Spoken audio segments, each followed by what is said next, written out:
Patik Mahu 30 Sebatan. Cerita sebelum tidur. Ganjaran bersifat jujur. Raja Naim suka makan ikan. Namun pada musim tengkujuh, para nelayan tidak turun ke laut. Baginda kecewa kerana bekalan ikan terputus.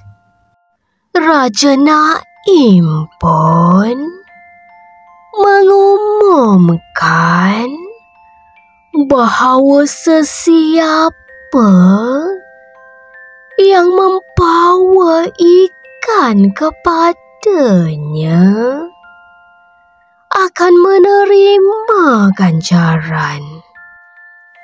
3 hari kemudian, seorang nelayan membawa ikan yang besar.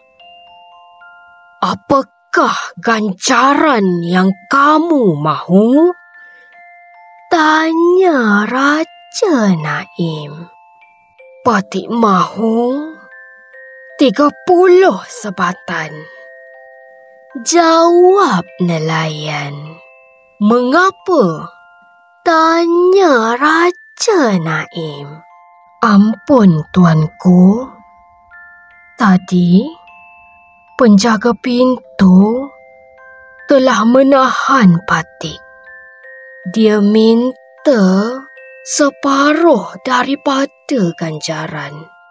Jika tidak, dia enggan lepaskan Patik. Jelas nelayan. Setelah mendengar penjelasan nelayan, Raja Naim menyuruh penjaga pintu itu menghadapnya. Beri dia 30 sebatan, arah Raja Naim.